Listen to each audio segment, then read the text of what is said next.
اس سورہ مبارکہ میں اللہ رب العزت نے تمثیل کے ساتھ مثال دے کر سمجھایا اور ایسے خوبصورت انداز سے نصیحت کی انسان کو، جب بھی اس سورہ مبارکہ کو پڑھتا ہوں تو ایک عجب کیفیت طاری ہو جاتی ہے۔ فرمایا وَالْعَادِيَاتِ ضَبْحًا، قسم ہے ان گھوڑوں کی کہ جو ہانپتے ہوئے تیز دوڑتے ہیں۔ اس سے پہلے دیکھیے کہ قرآن کریم میں مختلف مقامات پر اللہ نے قسم ارشاد فرمائی، اور خالق کائنات جب قسم ارشاد فرماتا ہے تو اس کا مطلب ہے کہ بہت اہم بات سمجھائی جا رہی ہے۔ اگر قرآن کریم میں ہم دیکھیں تو کہیں اللہ رب العزت نے ارشاد فرمایا لا اقسم بہذا البلد، محبوب مجھے شہر مکہ کی قسم۔ شہر مکہ کی قسم کیوں؟ کیا وہاں پہ حجر اسود ہے، مطاف ہے، صفا مروہ ہے؟ فرمایا قسم اس لیے کہ وَأَنْتَ حِلٌّ بِهَذَا الْبَلَدِ، محبوب تم ان گلیوں میں چلتے پھرتے ہو۔ کہیں محبوب کے چہرہ انور کی قسم ارشاد فرمایا وَالضُّحَىٰ، محبوب تمہارے چہرے کی قسم، اور کہیں حضور کی سیاہ زلفوں کی قسم ارشاد فرمائی وَاللَّيْلِ اِذَا سَجَا، محبوب تمہاری سیاہ زلفوں کی قسم، اور کہیں ارشاد فرمایا وَالتِّينِ وَالزَّيْتُونِ، انجیر کی قسم اور زیتون کی قسم۔ اب دیکھیے قسم مختلف مقامات پر قسم کا ذکر ہے، لیکن اس سورہ مبارکہ میں جو قسم ارشاد فرمائی گئی اس کا انداز الگ ہے۔ وہاں تو محبوب کے شہر کی قسم ہے، محبوب کے چہرہ انور کی قسم ہے، یہاں محبوب کے غلاموں کے گھوڑوں کی قسم ارشاد فرمائی گئی، بلکہ صرف گھوڑوں کی نہیں، ان گھوڑوں کے پاؤں کے نیچے جو پتھر آتے ہیں اور ان سے گھوڑوں کے جو سم ٹکراتے ہیں اور اس سے جو چنگاری نکلتی ہے، اللہ نے اس چنگاری کی بھی قسم ارشاد فرمائی وَالْعَادِيَاتِ ضَبْحًا، ان گھوڑوں کی قسم جو ہانپتے ہوئے تیز دوڑتے ہیں، فَالْمُورِيَاتِ قَدْحًا، پتھر پر جب وہ سم مارتے ہیں تو چنگاریاں نکلتی ہیں، فَالْمُغِيرَاتِ صُبْحًا، اور صبح کے وقت دشمن پر وہ حملہ کرتے ہیں، فَأَثَرْنَ بِهِ نَقْعًا، جب وہ نکلتے ہیں تو گرد و غبار اڑاتے ہوئے نکلتے ہیں، یعنی وہ جو گھوڑوں کے آنے سے جو دھول اٹھتی ہے اللہ نے اس کا بھی ذکر ارشاد فرمایا، اور پھر ارشاد فرمایا فَوَسَطْنَ بِهِ جَمْعًا، اور وہ دشمن کی جماعت میں، دشمن کی فوج میں وہ گھس جاتے ہیں، داخل ہو جاتے ہیں۔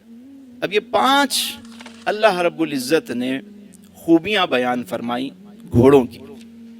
اب یہاں بڑی خوبصورت بات ہے، اس کو سمجھنے کی ضرورت ہے۔ اللہ تعالیٰ نے جو بیان کیا اس پورے منظر کو، اس کو ذرا آپ ویژولائز کریں، ذرا تصور کریں کہ گھوڑے ہیں، ان کا ایک مالک ہے، وہ اب مالک اپنے گھوڑوں کو نکلنے کا حکم دیتا ہے صبح صبح، چلو۔ اب گھوڑے مالک کی اطاعت کرتے ہوئے دوڑنا شروع کر دیتے ہیں، اور وہ لے کر نکلا۔ اب جب وہ لے کر نکلا تو وہ پتھروں پر، پہاڑوں پر، مشکل راستوں پر جب لے کر نکلا تو سم جو ہوتے ہیں گھوڑے کے، اکثر اس کے نیچے لوہے کی نال لگائی جاتی ہے، اس سے چنگاریاں جو ہے نا پتھروں سے ٹکراتے ہیں، جب وہ سم زور سے دگڑ دگڑ دگڑ تو اس سے چنگاریاں نکلتی۔ اللہ نے ان چنگاریوں کی بھی مثال بیان فرمائی۔ وہ جو دھول اڑتی ہے جب گھوڑے کہیں جا رہے ہوں، دھول کا ذکر کیا، گرد و غبار کا۔ اب دیکھیں دھول جب اڑ رہی ہے تو آپ نے دیکھا ہوگا عموماً عرب میں لوگ امامہ باندھتے تھے، اور امامے میں ایک شملہ ہوتا تھا۔ وہ شملہ اس لیے ہوتا تھا کہ جب وہ نکلتے تھے سفر پہ تو اس شملے کو یوں کر کے ایک ماسک کی طرح، حجاب کی طرح یہاں پہ لگا لیتے تھے، تاکہ گرد و غبار جب آئے تو چہرہ اس سے محفوظ رہے۔ اب جو گھڑ سوار ہے اس نے تو اپنا چہرہ سیف کر لیا، اس نے ہاتھ میں تلوار بھی رکھ لی، پاس ایک ڈھال بھی رکھی ہوئی ہے، اس نے نیزہ بھی رکھا ہوا ہے، اس نے تو سر پہ کھول بھی پہنا ہوا ہے، اس نے تو زرہ بھی پہنی ہوئی ہے، وہ تو پوری تیاری کے ساتھ جا رہا ہے، اپنی سیفٹی اور سیکیورٹی کا اس نے پورا بندوبست کیا ہوا ہے۔ لیکن گھوڑا وہ تو نہ حجاب لگا سکتا ہے نہ کچھ ہے، وہ تو اپنے مالک کی اطاعت کرتا ہوا چلا جا رہا ہے۔ اس نے پہاڑ پہ چڑھایا، وہ پہاڑ پہ چڑھ گیا، اس نے دریا میں ڈالا، وہ دریا میں چل پڑا، وہ جہاں اس کو بھیجا وہ چلتا گیا، اور سامنے دشمن کا لشکر آ گیا۔ اب وہاں سامنے سے تیر آ لیں، تلواریں ہیں، بھالے ہیں، نیزے ہیں، لیکن مالک نے کہا کہ چلو۔ اب وہ داخل ہو گئے، تیر لگ رہے ہیں، تلواریں لگ رہی ہیں اسے، لیکن پرواہ کیے بغیر اپنے مالک کی وہ اطاعت کر رہا ہے۔ بات سمجھ میں آ رہی ہے؟ اب یہ پورا منظر اللہ نے بیان کیا کہ دیکھو یہ گھوڑا اپنے مالک کا کتنا فرما بردار ہے، اور پھر فرمایا ان الانسان لربہ لکنود۔ اللہ اللہ اللہ، انسان اپنے رب کا بڑا ناشکرا ہے، انسان اپنے رب کا بڑا ناشکرا ہے۔ ایک گھوڑا تو دیکھو اطاعت کر رہا ہے، اور گھوڑے کو ملتا کیا ہے؟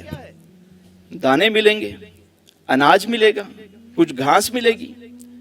جو اس کا مالک ہے وہ اسے کیا دیتا ہے؟ غذا دیتا ہے نا، اور اس غذا کے بدلے میں وہ کیسی اس کی اطاعت کرتا ہے، فرما برداری کرتا ہے، اس کے اشارے پر کیسے چلتا ہے۔ ان الانسان لربہ لکنود، انسان کو کیسی کیسی نعمتیں اللہ نے عطا فرمائی۔ گھڑ سوار جو ہے وہ تو ادھر لگام کھینچتا ہے، گھوڑا ادھر ہو جاتا ہے، وہ ادھر کھینچتا ہے، وہ ادھر ہو جاتا ہے، جہاں اس کو ذرا سا اشارہ کیا وہ دوڑ پڑا۔ خالق کائنات نے بتایا کہ یہ گھوڑا اپنے مالک کا وفادار کتنا ہے۔ اے انسان تجھے کیا ہوا؟ کیسی کیسی نعمتیں میں نے تجھے عطا کی۔ ان الانسان لربہ لکنود، لکنود، کنود کا مطلب ناشکرا ہے، یہ اپنے رب کی اطاعت نہیں کرتا، فرما برداری نہیں کرتا، مالک جو حکم دیتا ہے بات ہی نہیں مانتا۔ اس گھوڑے کو تو تھوڑی سی گھاس ملی، تھوڑی توجہ ملی، اور انسان میں نے تو تیرے ماتحت اس گھوڑے کو کیا۔ یہ پوری کائنات اللہ نے حضرت انسان کے لیے بنائی۔ ہم دنیا میں بعد میں آئے، آنکھیں ہمیں بعد میں ملی، جلوہ پہلے موجود تھا یہاں پہ، کان ہمیں بعد میں ملے، نغمہ پہلے موجود تھا یہاں پر۔ پوری کائنات اللہ نے حضرت انسان کے لیے بنائی، اور انسان کو اپنے لیے بنایا، لیکن انسان اپنے رب کا بڑا ناشکر ہے۔ ہماری زبان پہ شکوے شکایت ختم نہیں ہوتے۔ ایک جانور کو دیکھیں، کتے کو دیکھ لیں، اگرچہ وہ ایک نجس جانور ہے، لیکن فرما برداری میں تو آپ اس کو دیکھیں، مالک کا کتنا فرما بردار ہے۔ تھوڑے سے ٹکڑے اس کو ڈال دیں، وہ آپ کے دروازے کو نہیں چھوڑے گا، ہر وقت وہیں منڈلاتا رہے گا، اور کبھی اگر غصہ آ جائے آپ اس کو جھڑک دیں، مار دیں، بھگا دیں، پھر اس کو بلائیں، آ آ آ، بھاگتے ہوئے آ جائے گا، برا نہیں منائے گا۔ بابا بھلے شاہ نے بھی کیا خوب بات کی، کیسی چوٹ لگائی۔ فرماتے ہیں جس دل اندر عشق نہ رچیا، کتے اس تو چنگے، مالک دا در نہیں چھڑ دے، بھاویں مارو 100 جتے، اٹھ بلیا چل یار منا لے، نہیں تے بازی لے گئے کتے۔ اگر ہم اپنے مالک کو راضی نہ کریں تو ہم سے تو وہ کتے بازی لے جاتے ہیں۔ کبھی پرندوں کو دیکھیں آپ، تھوڑا سا چند دانے روزانہ ڈالنا شروع کر دیں، روز آ کے بیٹھیں گے۔ ایک بابا جی تھے، ہمارے دوست ہیں اور آپ سب کے بھی دوست ہیں، علی زبیر بھائی۔ مجھے ایک دن واقعہ سنانے لگے، کہنے لگے کہ ایک بابا جی تھے، ان کی دکان کے پاس ہی میں کام کرتا تھا، تو انہوں نے اپنی چھت پہ پرندے پالے ہوئے تھے، اور روزانہ ان پرندوں کو وہ اناج دانہ ڈال دیتے تھے۔ بابا جی ضعیف ہو گئے، اوپر سیڑھیوں پہ چڑھ نہیں پاتے تھے، تو علی بھائی کہتے ہیں کہ وہ مجھے بلاتے اور مجھے کہتے کہ یہ تھال پکڑو اور جا کر اوپر پرندوں کو ڈال دو، اور ان کی چھت پہ ہر وقت پرندے بڑی تعداد میں رہتے، صبح شام وہ ان کو دانہ ڈالتے تھے۔ علی بھائی کہتے ہیں کبھی ایسا ہو جاتا کہ میں لیٹ ہو جاتا، تو وہ میں جب پہنچتا تو وہ بہت ڈانٹتے کہ آج کہاں رہ گئے تھے تمہیں پتہ ہے میں اوپر چڑھ نہیں سکتا، پرندے بھوکے ہوں گے۔ تو ایک دن علی بھائی نے ان سے کہا کہ بابا جی آپ جب اتنے ضعیف ہیں، اوپر چڑھ نہیں سکتے، تو ان پرندوں کو چھوڑ دیں، بھگا دیں، کیا ضرورت ہے اس کو پالنے کی، اتنی جھمیلا کرنے کی؟ تو بابا جی بھی بابا جی تھے، کہنے لگے میاں یہ پرندے مجھے میرے رب کا پتہ دیتے ہیں۔ علی بھائی کہنے لگے بھائی کیسے پتہ دیتے ہیں، میں بھی جاتا ہوں، مجھے تو کوئی پتہ نہیں چلتا۔ تو بابے نے کہا آج میں تجھے دکھاؤں کہ کیسے پتہ دیتے ہیں۔ ہاتھ پکڑا اور سیڑھیوں سے چڑھتے چڑھتے آرام آرام سے اوپر پہنچ گئے۔ اب تھال انہوں نے پکڑا ہوا ہے دانے کا اور وہ ساتھ ہیں۔ کہتے ہیں جب ہم چھت پہ پہنچے تو بابے نے کہا آ آ آ، بس اتنا ہی کہا کہ وہ سارا جھنڈ جو ہے وہ جمع ہو گیا۔ انہوں نے بابے نے دانہ ڈالا۔ علی بھائی نے پوچھا کہ رب کا پتہ کیسے دیتے ہیں یہ؟ تو بابے نے جو بات سمجھائی، بابے نے کہا کہ دیکھو میں صرف انہیں 2 وقت دانہ ڈالتا ہوں، یہ میرے اشارے پر صرف آ آ آ کہنے پر سارے جمع ہو جاتے ہیں۔ اور میرے خالق نے، میرے مالک نے کتنی نعمتیں مجھے عطا کی ہیں، کتنے کھانے مجھے کھلاتا ہے، ہر روز نیا کھانا کھاتے ہیں۔ تو جب آذان ہوتی ہے اور وہاں سے آواز آتی ہے اللہ اکبر اللہ اکبر، تو مجھے ایسا لگتا ہے کہ میرا مالک مجھے کہہ رہا ہے آ آ آ، کہنے جیسے یہ پرندے یہ آواز سن کے دوڑتے ہوئے آتے ہیں تو میں اذان کی آواز سنتے ہوئے دوڑ لگا دیتا ہوں۔ مولانا روم علیہ رحمہ کے پاس چند درویش آئے تو گفتگو ہوئی۔ اب دیکھیں اللہ والوں کی باتیں دیکھیں۔ تو انہوں نے پوچھا کہ بتاؤ تمہارے شہر کے درویشوں کا کیا حال ہے؟ تو وہ درویش کہنے لگے ہمارے شہر کے درویش جو ہیں وہ اگر کوئی چیز مل جائے تو اللہ کا شکر ادا کرتے ہیں اور نہ ملے تو صبر کرتے ہیں۔ مولانا روم علیہ رحمہ نے فرمایا کہ یہ کام تو ہمارے شہر کے کتے بھی کرتے ہیں، یہ کام تو ہمارے شہر کے کتے بھی کرتے ہیں، مل جائے تو شکر ادا کرتے ہیں، نہیں ملے تو صبر کرتے ہیں۔ انہوں نے کہا پھر حضرت آپ ہی بتائیے کہ کیا کرنا چاہیے؟ فرمایا کہ مل جائے تو جو ضرورت سے سوا ہے وہ اللہ کی راہ میں خیرات کر دو، اور نہ ملے تو شکر ادا کرو۔ یہ عارفین کا طریقہ ہے، عام لوگوں کی بات نہیں۔ عام لوگوں کے لیے تو یہ حکم ہے کہ ملے تو وہ شکر ادا کریں، نہ ملے صبر کریں۔ اب یہ بڑی اہم بات ہے، اس کو سمجھیے۔ حضرت علی کرم اللہ وجہہ الکریم ارشاد فرماتے ہیں، پروفیسر صاحب فرماتے ہیں کہ جہاں ضرورت سے سوا ہے وہیں کہیں ضرورت مند بھی موجود ہے۔ یعنی ایک کو اللہ نے تیل کا کنواں عطا کیا اور دوسرے کو چراغ عطا کیا، بھائی ایک کو یتیم بنایا ایک کو مالدار بنایا۔ تو اب اگر کسی کے پاس کنواں ہے اور چراغ کسی کا بجھ جائے تو اس سے سوال تو ہوگا کہ تمہیں جو کنواں دیا تھا اس کا کیا بنا؟ ابھی مجھے ساتھی بتا رہے تھے یہاں پہ کہ جمعرات کو جو یہاں لنگر ہوتا ہے بہت سارے دوست جو ہے وہ اس کو ضائع کر دیتے ہیں۔ یعنی جب کھانا کھانے بیٹھتے ہیں تو پلیٹ میں بہت زیادہ نکالتے ہیں اور آخر میں اسے بچا دیتے ہیں اور وہ ضائع ہو جاتا ہے۔ اگر تھال میں موجود رہے تو کسی اور کے کام آ جائے، آپ نے نکالا بھی اور اسے ضائع بھی کر دیا۔ اگر ضرورت سے سوا ہے تو وہ کسی اور کا حصہ ہے، آپ کے پاس زیادہ رکھا ہوا ہے سامنے تو اتنا نکالیں، آپ 10 دفعہ نکال لیں، لیکن ضرورت جتنی ہے اتنا نکالیں، ایک لقمہ بھی ضائع نہ کریں۔ میرے آقا کریم علیہ السلام ایک مرتبہ گھر میں تشریف لائے تو دیکھا روٹی کا ایک ٹکڑا پڑا ہوا ہے۔ میرے حضور نے وہ ٹکڑا اٹھایا، صاف کیا اور فرمایا عائشہ عزت والی چیز کا احترام کیا کرو، یہ جب کسی قوم سے روٹھ جاتی ہے نا تو واپس نہیں آتی۔ اب آپ دیکھیں کہ ہمارے ہاں کتنی بے قدری ہوتی ہے رزق کی۔ کہتے ہیں یار مفت کا کھانا مل گیا، بھائی مفت کا ملا ہے تو آپ نے جتنا آپ کا شکم ہے آپ اتنا ہی تناول کریں گے نا، نہ کہ آپ ضائع کریں گے اسے۔ دسترخوان سے اٹھا کر کھانا اس میں مغفرت کی بشارت ہے، اور فرمایا کہ جو برتن کو صاف کرتا ہے، پلیٹ کو صاف کرتا ہے، وہ برتن اس کے لیے دعائے مغفرت کرتا ہے۔ یہ اناج جو یہاں تک پہنچا ہے آپ کے دسترخوان تک، کبھی آپ نے غور کیا کہ یہ چلا کہاں سے؟ 6 مہینے میں فصل تیار ہوتی ہے۔ کبھی آپ جائیں دیہاتوں میں، جو فصل ہے وہ 6 مہینے میں تیار ہوتی ہے، چاہے چاول ہو چاہے گندم ہو۔ اب فصل پک گئی، اس کے بعد وہ کئی پروسیس سے گزر کر جو ہے وہ چکی تک آتی ہے، پھر وہاں اس کو فائن کیا جاتا ہے، پھر وہ پیکنگ، پروسیسنگ، پھر مارکیٹ، کئی ہاتھوں سے ہوتے ہوئے آپ کے گھر تک پہنچی۔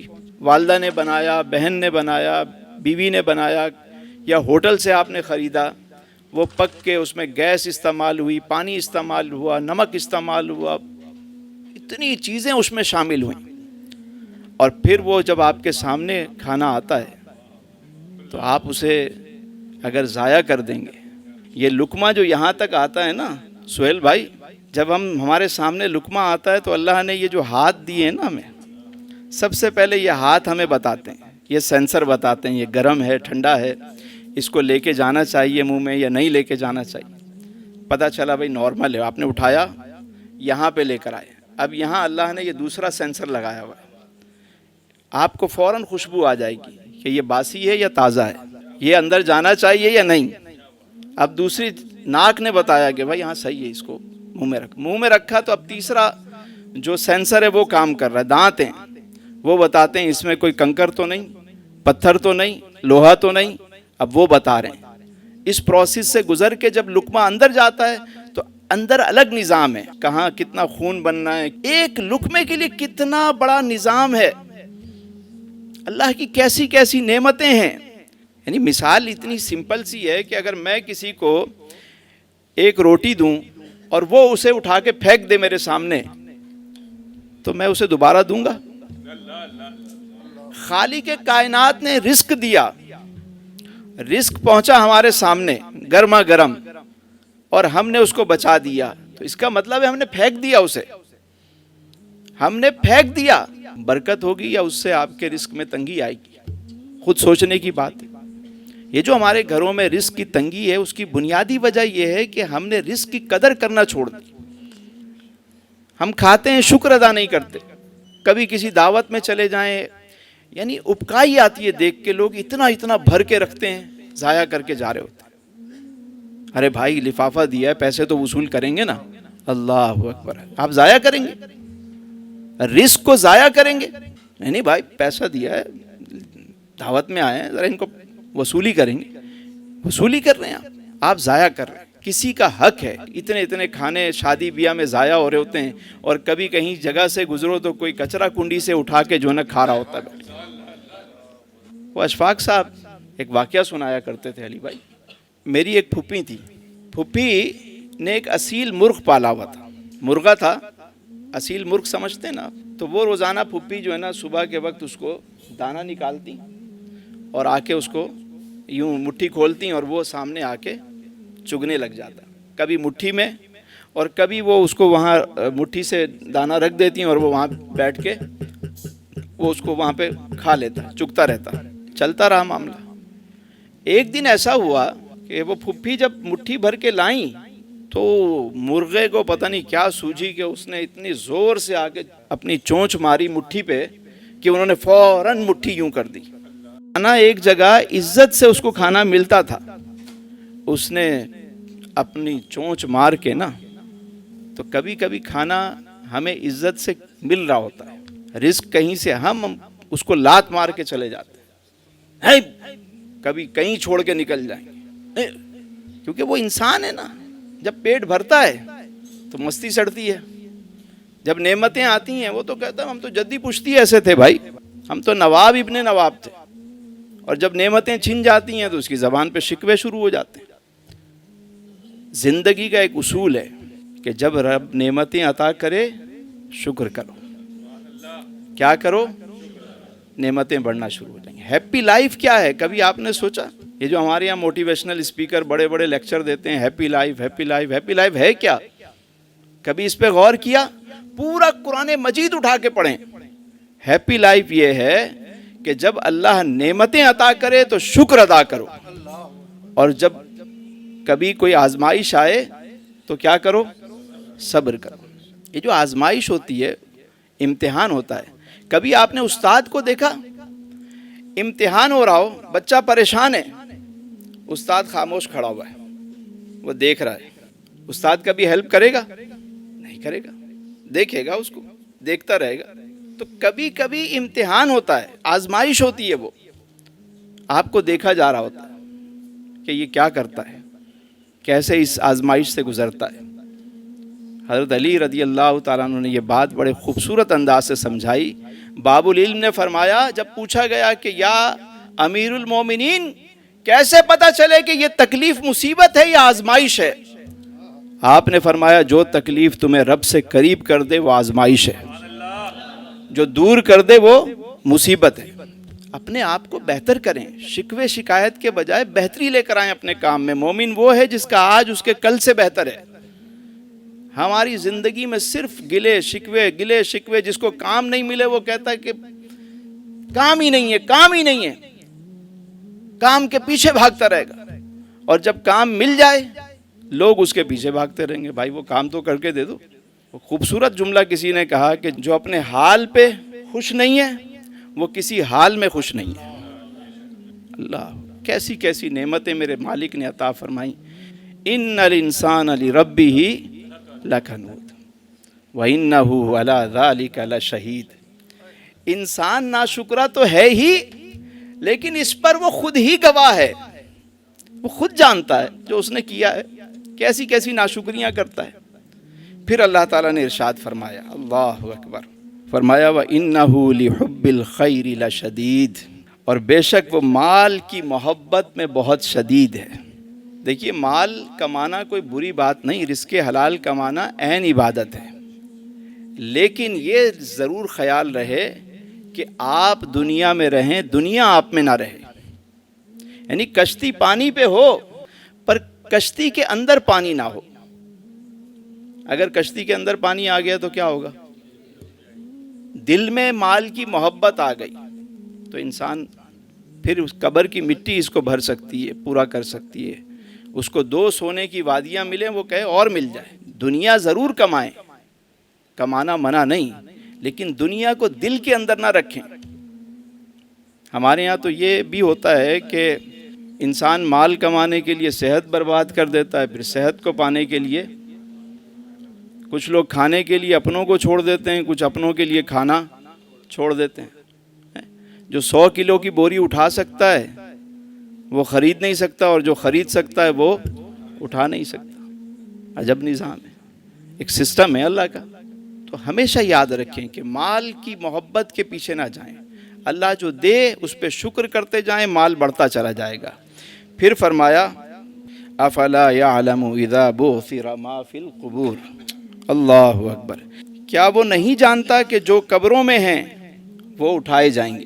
اور پھر فرمایا وحصل ما فی الصدور، اور سینوں کی باتوں کو ظاہر کر دیا جائے گا. یعنی جب قبروں سے اٹھایا جائے گا تو پھر جو سینے میں چھپا ہوا ہے وہ ظاہر کر دیا جائے. آج تو ہم سامنے دیکھتے ہیں نا، پرسنالٹی جو ہم نے بنائی ہوئی ہوتی ہے، پسے دیوار کچھ اور ہوتا ہے، فرنٹ پہ کچھ.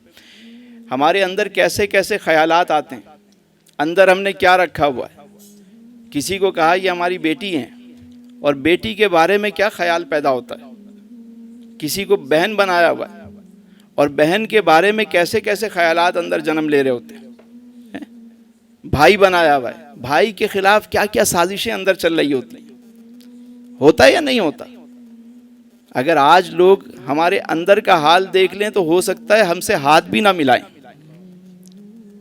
کہ ہمارے اندر بہت کچھ ہے اور رب نے اس پہ پردہ رکھا ہوا ہے، ہمیں مہلت دی ہوئی ہے. لیکن فرمایا قیامت کے دن جو سینوں میں ہے وہ ظاہر کر دیا جائے گا. اسکرین پہ سب آ رہا ہوگا، سب جو اندر ہے وہ سب، جو ہم سوچتے تھے، جو ہم چاہتے تھے، جو ہم سب نظر آئے گا. وہ ایک بابا جی تھے، ان سے ایک دفعہ میں نے پوچھا کہ حضرت آپ بہت بڑے صاحب علم ہیں، بہت ساری چیزیں ہم نے آپ سے سیکھی ہیں، آپ کبھی اپنے نام کے ساتھ القابات نہیں لگاتے؟ حضرت فلاں فلاں فلاں فلاں. اب تو اتنے بڑے بڑے نام ہوتے ہیں کہ وہ بینر پہ بھی نہیں آتے. تو میں نے کہا آپ تو ماشاءاللہ اتنے قابل ہیں، وارثان محراب و ممبر ہیں، آپ کوئی القابات کیوں نہیں لکھتے اپنے نام کے ساتھ یا لکھنے نہیں دیتے؟ فرمانے لگے کہ میاں یہ بتاؤ کہ کسی محفل میں تم جاؤ اور وہاں پر جو میزبان ہے وہ کسی کا تعارف کروائے بڑے بڑے القابات کے ساتھ، تو آپ کے ذہن میں کیا بننا شروع ہو جائے گا کہ بہت ہی کوئی خاص شخصیت جو ہے وہ آ رہی ہیں۔ جیسے ہمارے یہاں ہوتا ہے، ہوسٹ کیا کرتا ہے، وہ ایسا نقشہ کھینچتا ہے کہ لوگ مطلب سارے کھڑے ہو جاتے ہیں، ویلکم کر رہے ہوتے ہیں۔ کہنے لگے لیکن عام آدمی جس کا تعارف نہیں کرایا جائے، صرف نام لیا جائے، لوگ اتنی توجہ نہیں دیتے۔ کہنے لگے قیامت کے دن نا، جب جو سینوں میں ہے وہ بھی ظاہر ہو جائے گا، تو وہاں جو جن کے بڑے بڑے نام ہیں، القابات، جب ان کو پکارا جائے گا اور اگر ان کے سینوں میں کچھ اور ہوا تو وہ کیا کریں گے وہاں پہ؟ بھائی صاحب ہمارا تو صرف نام پکارا جائے گا، اگر کچھ ہوا بھی تو کم از کم اتنی توجہ تو لوگ نہیں کریں گے۔ کیا سوچ! یہی بات اقبال نے کہی، قلندر لاہوری نے، جو ابھی فیصل بھائی نے اشعار پڑھے کہ تو غنی از ہر دو عالم من فقیر، روز محشر عذر ہائے من پذیر، گر تمہیں بینی حسابم ناگزیر، از نگاہ مصطفیٰ پنہا بگیر۔ کیا خوبصورت دعا ہے، یہ اللہ والوں کی باتیں ہیں۔ پھر آخر میں اللہ نے جو بات ارشاد فرمائی، ان ربہم بہم یومئذ لخبیر، بے شک ان کا رب اس دن ان کی خوب خبر رکھنے والا ہے۔ رب کو تو ہمیشہ خبر ہے، لیکن اس دن وہ خوب خبر رکھنے والا ہے، آپ کی ہر بات کی اسے خبر ہے۔ اپنے آپ کو بہتر کریں، اللہ کا ہر حال میں شکر ادا کریں، اور زندگی کو اس انداز سے گزاریں کہ اپنے رب سے راضی ہو جائیں۔ وہ تو راضی راضی ہے، آپ راضی ہو جائیں، زندگی سے گلہ شکوہ ختم کر دیں۔ کون کون نیت کرتا ہے کہ دسترخوان پہ جب بیٹھے گا تو جو بھی ماں حاضر پیش کیا جائے تو وہ اسے اتنا ہی لے گا جتنا وہ کھا سکتا ہے، اور اس کے بعد اپنے برتن کو وہ صاف کرے گا؟ کون کون؟ کچھ لوگ ہیں وہ ہاتھ نہیں اٹھا رہے، میرا خیال ہے ان کا ارادہ کچھ اور ہے۔ سب کریں گے؟ اچھا چلیں، اب ہاتھ نیچے کریں۔ اب ایک بات اور بتائیں، یہاں تو کریں گے، کیا گھر پہ بھی کریں گے؟ اور کہیں دعوت میں جائیں گے؟ ٹھیک ہے، ضائع ایک دانہ بھی، ہاں پیٹ بھر کے کھائیں، آپ کو جتنا کھانا ہے آپ کھائیں، دعوت میں جائیں کھائیں، لیکن ضائع نہ کریں۔ ضائع کرنے سے رزق میں برکت ختم ہو جاتی ہے، ٹھیک ہے؟ اور پلیٹ کو صاف کرنے سے، شکر ادا کرنے سے، دعا مانگنے سے کھانے میں برکت شروع ہو جاتی ہے۔ اللہ تعالیٰ سے دعا ہے اللہ تعالیٰ ہم سب کو آسانیاں عطا فرمائے اور آسانیاں تقسیم کرنے کا شرف عطا فرمائے۔ اعوذ باللہ من الشیطان الرجیم، بسم اللہ الرحمن الرحیم،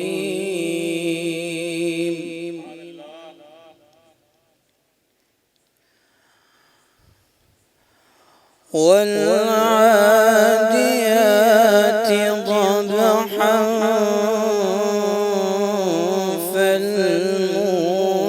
فالموریات قدحا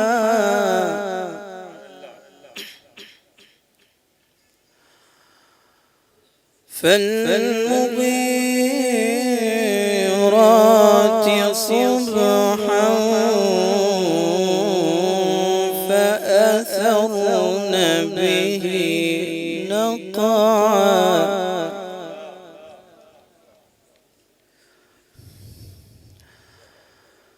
فأثرن به نقعا فوسطن به جمعا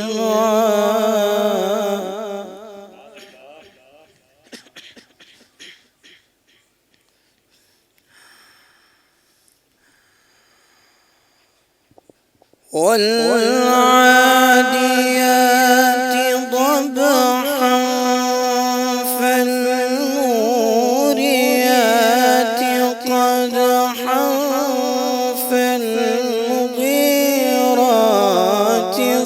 صبحا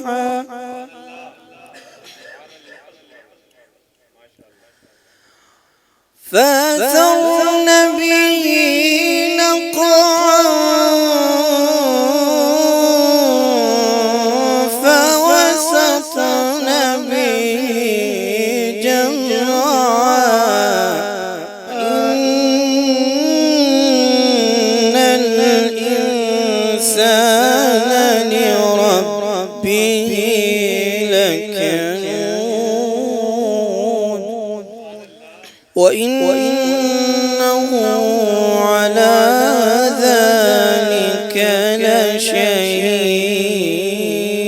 لشهيد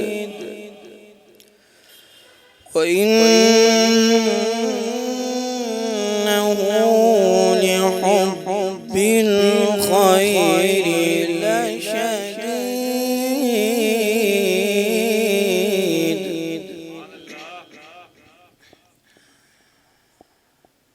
أفلا يعلم إذا بعثر ما في القبور وحصل ما في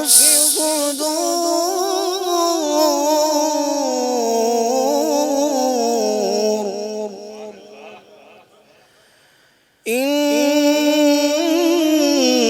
إن ربهم بهم يومئذ